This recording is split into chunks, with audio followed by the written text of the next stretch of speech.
The Uttar Pradesh cabinet meeting, the second outside Lucknow and first in Ayodhya, was held at Katha Mandap on the banks of Saryu River on Thursday. A total of 14 proposals were approved at the meeting. Amongst the proposals, formation of Inland Waterway Authority, Shri Ram Janmabhoomi Tirth Vikas Parishad in Ayodhya, construction of Temple Museum on 25 acres of land in Manja, Jamtara in Ayodhya, and establishment of Ayodhya Research Institute as International Ramayana Vedic Research Institute were approved. Decision to provincialize Dauji Lakhi Fair in Hathras, Ganga Mela in Bulandshahr and Dev Diwali event in Varanasi were also approved. Additionally, approval of proposal regarding setting up of plants for women voluntary groups in their own blocks in the state was given green signal. Drone policy has been removed, as well as proposal regarding implementation of rules at state level has also been approved. The proposal to convene the winter session from November 28th regarding the supplementary budget has also been given a go forward by the state cabinet. And now to talk a little more on this auspicious development, we've got with us, joining with us from Uttar Pradesh, we've got our correspondent Mr. Ashar, and we'll be speaking a little more as to what the importance of the cabinet meeting holds for the state of Uttar Pradesh. Hello Ashar ji, पहली बात तो शुक्रिया hornbill TV से जोड़ने के लिए। तो शुरू करते, ये जो कैबिनेट मीटिंग लिया गया आज, वो कितने ऐतिहासिक है और बैठक में कौन कौन सा मूल्य मुद्दा के बारे में मंजूरी किया गया कैबिनेट मीटिंग में?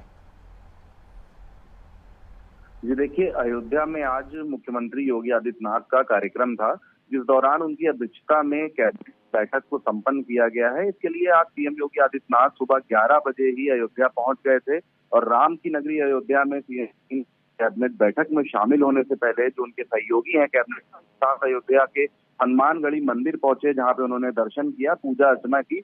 और आपको बता दें कि अयोध्या में ये राज्य स्तर की कैबिनेट की पहली बैठक है। इससे पहले योगी सरकार ने 2019 में प्रयागराज में कैबिनेट की बैठक करी थी और उसके बाद से लखनऊ में ही बैठक होती आई। तो इसी श्रृंखला में आज भगवान की नगरी अयोध्या में आज मुख्यमंत्री योगी आदित्यनाथ ने अपने पूरे मंत्रिमंडल के साथ बैठक की। इसमें कई अहम प्रस्तावों पर मुहर लगी है, जिसके बाद प्रेस कॉन्फ्रेंस करके सीएम योगी आदित्यनाथ ने बताया कि 14 प्रस्ताव हैं जिनके ऊपर मुहर लगाई गई है, जिनमें अयोध्या के सभी मेलों को प्रांतीकरण करने के प्रस्ताव भी शामिल है और इसके साथ साथ इनलैंड वाटर के प्राधिकरण के गठन के संबंध में प्रस्ताव को मंजूरी मिली है। इसके साथ ही सीएम योगी ने कहा कि अयोध्या में श्री राम जन्मभूमि तीर्थ विकास परिषद के गठन जो है उसको भी मंजूरी दी गई है और साथ साथ मां पटेश्वरी देवी पाटन विकास परिषद के गठन को भी कैबिनेट की ओर से हरी झंडी दे दी गई है।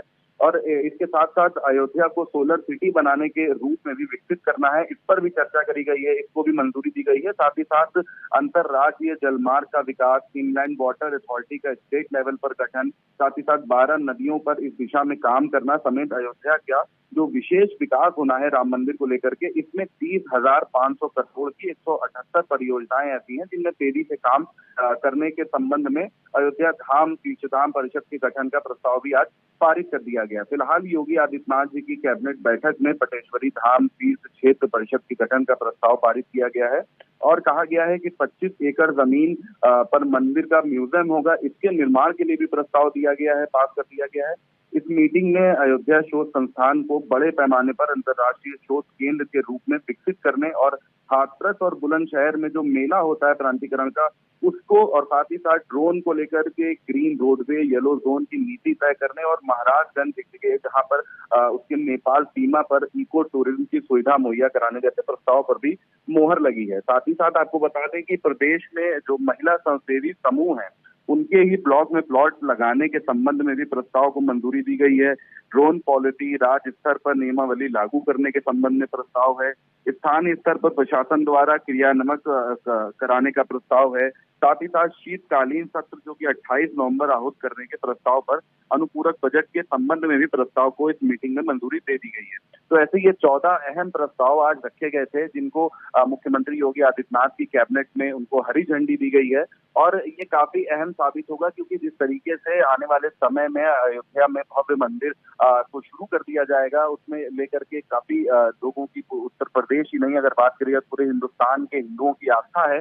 तो कहीं ना कहीं अब बीजेपी सरकार ये चाह रही है कि अयोध्या को एक अलग से निर्माण किया जाए और अयोध्या जो पहचान है वो पूरे भारत में ही नहीं विश्व में एक अलग छाप छोड़े और अयोध्या को एक अच्छे से धर्मस्थल बना दिया जाए। तो इसके बाद अब सीएम योगी आदित्यनाथ इस बैठक को संपूर्ण करने के बाद अयोध्या में दीपोत्सव की जो तैयारियां हो रही हैं, एक बड़े पैमाने पर दीपोत्सव मनाया जाएगा, उसको भी लेकर के आज जायजा लेंगे और साथ ही साथ दिशा निर्देश देंगे कि कैसे दीपोत्सव को पूरी तरीके से अच्छे से संपन्न बनाया जाए। जी ठीक है अशार जी, तो फिर थोड़ी दिन पहले चीफ मिनिस्टर योगी आदित्यनाथ ने मीडिया को बता दिया था कि राम मंदिर का उद्घाटन प्राइम मिनिस्टर नरेंद्र मोदी करेंगे। तो ये चीफ मिनिस्टर योगी आदित्यनाथ का सेकेंड टर्म में गवर्नमेंट बनाने में, तो उनके लिए ये राम मंदिर का मुद्दा कितना अहम है और ये अभी जो राम मंदिर का निर्माण हो रहा है उनका स्थिति क्या है? ये देखिए, राम मंदिर के निर्माण की अगर बात करें तो स्थिति पूरी तरीके से अब कंप्लीट हो चुका है। लगभग 22 नवंबर की तारीख को दिया गया है इसको शुरू करने के लिए। अभी अयोध्या में रामलला के मंदिर में शुभारंभ के लिए मुहूर्त को निकाल लिया गया है। जनवरी में 3 तारीख इसके लिए निकाली गई है। श्री राम जन्मभूमि तीर्थ क्षेत्र का जो न्यास है उसके अंतर्राष्ट्रीय कोषाध्यक्ष स्वामी गोविंद गिरी ने हरिद्वार में कनलेकन में शंकराचार्य स्वामी के साथ मुलाकात करने के दौरान ये बात कही थी और उन्होंने कहा था कि 2024 के तीसरे सप्ताह में राम मंदिर का उद्घाटन अवश्य हो जाए। तो कहीं ना कहीं ये उत्तर प्रदेश में बीजेपी सरकार, योगी सरकार का दूसरा कार्यकाल है और उसमें राम मंदिर का गठन हो गया। तो ये एक हमेशा से जिस तरीके की भारतीय जनता पार्टी राजनीति करती है तो उसमें ये एक अहम मुद्दा शुरू से ही रहा है राम मंदिर। तो कहीं ना कहीं अब जो देश के हिंदू हैं उनकी आस्था पर ये खरे उतरे हैं, तो ये इनके लिए काफी लाभदायक साबित हो रहा है कि भारतीय जनता पार्टी ने शुरू से ही फोकस रखा था राम मंदिर के निर्माण को लेकर के और अब वो घड़ी पूरी हो चुकी है। यानी कि महज कुछ दिन बचे हुए हैं जब इस मंदिर का उद्घाटन कर दिया जाएगा और प्रधानमंत्री नरेंद्र मोदी के द्वारा, हाथों के द्वारा ही इसका निर्माण, इसका उद्घाटन किया जाएगा। तो ये अपने आप में एक ऐतिहासिक पल होगा, ऐतिहासिक क्षण होगा। देखना होगा कि किस तरीके की तैयारियां करी जाती हैं, क्योंकि अभी फिलहाल अगर बात करी जाए तो पूरे स्टेट के साथ साथ तो जो तमाम तैयारियां हैं वो करी जा चुकी हैं और मुख्यमंत्री योगी आदित्यनाथ पल पल छोटी छोटी चीजों को खुद देख रहे हैं और खुद डिसीजन ले रहे हैं और दिशा निर्देश दे रहे हैं ताकि आने वाला जो समय है उसमें इस उद्घाटन के दौरान किसी तरीके की किसी भी कोई भी गड़बड़ी ना हो सके। जी ठीक है शाह जी, अब बात करते दूसरी बात की और वो है 2024 की लोकसभा चुनाव। अब विपक्ष की पार्टियों लोग बोल रहा है कि जाति जनगणना करना चाहिए और कांग्रेस की ये मांग है कि अगर उन लोग का सरकार बनता है तो जाति का जनगणना होगा। लेकिन उत्तर प्रदेश में अभी तक चीफ मिनिस्टर योगी आदित्यनाथ ने अभी तक उनका बयान नहीं निकला है, लेकिन उनका अलायंस जो अपना दल का लीडर अनुप्रिया पटेल जो राज्य मंत्री है उन्होंने तो स्वीकार किया है कि जाति जनगणना तो होने वाला है। तो क्या थोड़ी दिन में क्या यूपी सरकार कुछ ऐलान देंगे? जी बिल्कुल, देखिए, जातीय जनगणना 2024 लोकसभा चुनाव से पहले एक अहम मुद्दा बना हुआ है। तमाम जो सरकारें हैं और जो तमाम विपक्षी दल हैं वो भारतीय जनता पार्टी को घेरने का काम कर रहे हैं जातीय जनगणना के मुद्दे को उठा करके। कहीं ना कहीं बिहार में ये जनगणना हो जाने के बाद अब और इस मामले ने तूल पकड़ लिया है। हालांकि अभी तक सीएम योगी आदित्यनाथ की तरफ से ना ही भारतीय जनता पार्टी की तरफ से कोई ऑफिशियल स्टेटमेंट आया है इस बारे में लेकर के कि जातीय जनगणना कब होनी है और कैसे होनी है। लेकिन फिलहाल जो अभी हवा चल रही है उसको ये साफ तौर से कहा जा सकता है, अंदाजा लगाया जा सकता है कि चुनाव से पहले कहीं ना कहीं जातीय जनगणना उत्तर प्रदेश में भी हो सकती है, क्योंकि जिस तरीके से कैबिनेट मंत्री योगी सरकार में मंत्री रहते हुए अनुप्रिया पटेल ने ये बयान दिया, कहा कि इस तरीके की जो जातीय जनगणना है वो उत्तर प्रदेश में होनी चाहिए, तो ये अपने आप में एक अंदेशा दे रहा है कि आने वाले 2024 चुनाव से पहले कहीं ना कहीं जरूर उत्तर प्रदेश में जातीय जनगणना होने की संभावनाएं हैं। ठीक है, थैंक यू अशार जी और हॉर्नबिल टीवी से बात करने के लिए थैंक यू।